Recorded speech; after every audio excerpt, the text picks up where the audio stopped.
Bonjour tout le monde, on va y aller avec le labo 11, les rayons lumineux dans les lentilles minces. Donc le but c'est de voir les cas possibles. Moi qu'est-ce que je vais faire, c'est que je vais y aller avec vos notes de cours. Donc notes de cours à la page 28, on va y aller avec le premier cas. On va commencer bien sûr avec les lentilles convergentes qui sont bombées dans les deux côtés. Et on sait que le foyer, la longueur focale est de plus 10. Fait qu'ici, je vais placer à 0 sur mon banc optique mon objet. Mon image va apparaître sur mon écran et j'ai ma lentille dans le milieu. Fait que mes rayons lumineux passent au travers de ma lentille, vont aller frapper sur mon écran. On y va avec le premier cas. Le premier cas, il faut que mon objet soit situé à 2,5 f. Ça veut dire 2 fois plus loin que la longueur focale. Si la longueur focale est de 10, il faut que je sois plus loin, dans le fond, que 20. Puis encore plus loin, que 20. Fait que ça veut dire, tiens, je vais me placer à peu près à 25. Fait que je ne sais pas si vous voyez, ici, sur ma petite écran, là, comme ça, je vais essayer de vous la déplacer.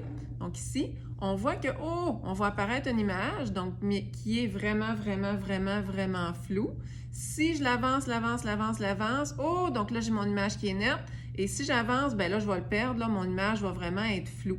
Fait que c'est à peu près, à cette place-là que mon image, va vraiment, être nette. C'est une image, si on regarde à la page 28, premier cas, qui est réelle parce que je la capte sur mon écran, je la vois sur mon écran, donc ma chandelle, je la vois, elle est vraiment bien à l'envers, elle est plus petite, elle est réelle, elle est inversée. Ensuite, je vais à 2F. 2F, c'est sûr que je vais me placer à 20.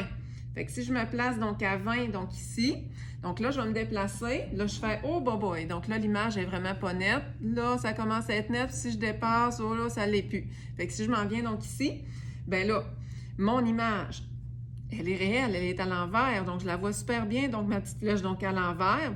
Elle est de la même taille, aussi, que l'objet, à peu près, la même taille. Elle est située à peu près, à la même distance, de chaque côté. Donc, elle est située, au foyer.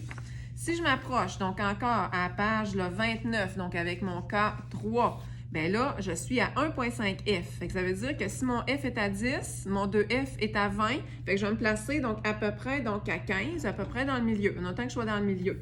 Donc là, je vois que, hey boy, donc là, mon image est vraiment pas nette. Si je m'approche, je commence à avoir une image vraiment nette, tellement que moi ici, là, je le vois là, comme si que c'était une image d'un appareil photo.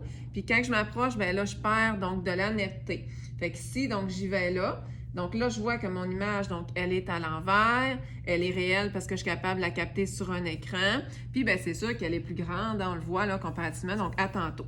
Je me place au foyer. Au foyer, c'est à 10F. Au foyer, c'est comme un cas particulier parce que, tu sais, nos rayons, là, nos 3 rayons principaux, ils étaient parallèles. Fait que là, regardez, j'ai bien beau me déplacer, je n'ai pas d'image. Fait que j'aurai jamais d'image.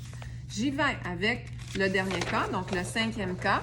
C'est à 0,5 f. Là, je suis à la page 30, dans les notes de cours. Fait que je vais me placer entre le 0 puis le 10, centimètres, à cause de la longueur focale, elle est de 10, fait qu'à peu près à 5, là, tout simplement, centimètres.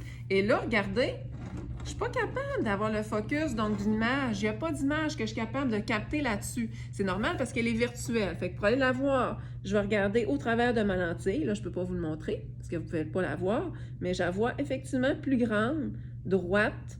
Puis, c'est sûr qu'elle est vraiment gigantesque. Elle est derrière la lentille et du même côté que l'objet, dans le fond.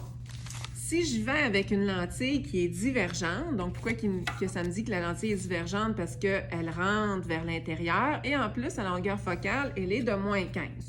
Que je place ma lentille, n'importe où, j'aurai jamais d'image. Regardez, ça me donne un grand rond, lumineux par rapport, là. Même si je déplace, ma lentille, je la déplace n'importe où, j'essaie de capter ça, sur mon écran, j'aurai jamais d'image nette. C'est normal parce que le seul cas qu'on avait vu, puis là, il faut se déplacer à la page 32 pour le voir, ce cas-là, il est virtuel. Fait que même là, si je place ma lentille n'importe où, à F, à 2F, ou peu importe, vraiment proche, vraiment loin, c'est une image virtuelle que je vais avoir au travers, qui est toujours plus petite, qui est toujours tout le temps, tout droit. Fait qu'il y a juste un cas. Donc, dans le cas des lentilles divergentes, c'est sûr que notre image, elle est plus petite, virtuelle, droite, et c'est sûr qu'elle est toujours située du même côté que l'objet. Donc, parce que je le vois par en arrière, comme ça, au travers de la lentille. Merci beaucoup.